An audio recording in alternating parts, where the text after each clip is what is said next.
আওয়াজ শুনে ওরে মুসলমান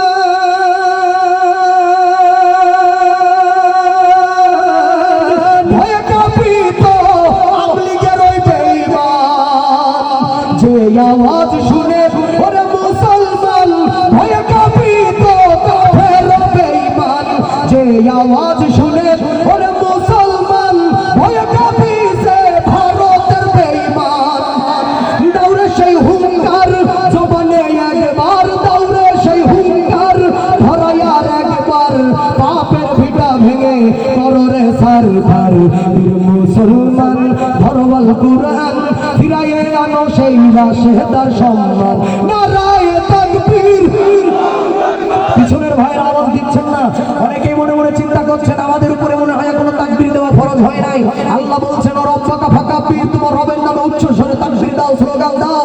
ও মুসলমান ভাইয়েরা, আপনারা বিগত দিনগুলোতে দেখেছেন মুসলমান 10 জন পাকুন্দিয়া মোড়ে মুসলমান যদি 10 জন এক জায়গায় হয়ে লিল্লাহে তাকবীরের আওয়াজ দিয়েছে, স্বৈরাচারদের অন্তরের ভিতরে কম্পন সৃষ্টি হয়েছে। সেই লিল্লাহে তাকবীরের আওয়াজকে আপনারা ভুলে গিয়েছেন। লিল্লাহে তাকবীর, নারায়ে তাকবীর, লিল্লাহে তাকবীর। যে ঈমান বলে হয়ে বলিয়ান শাসন করেছিল পৃথিবী জাহান। যে ঈমান বলে হয়ে বলিয়ান শাসন করেছিল পৃথিবী জাহান।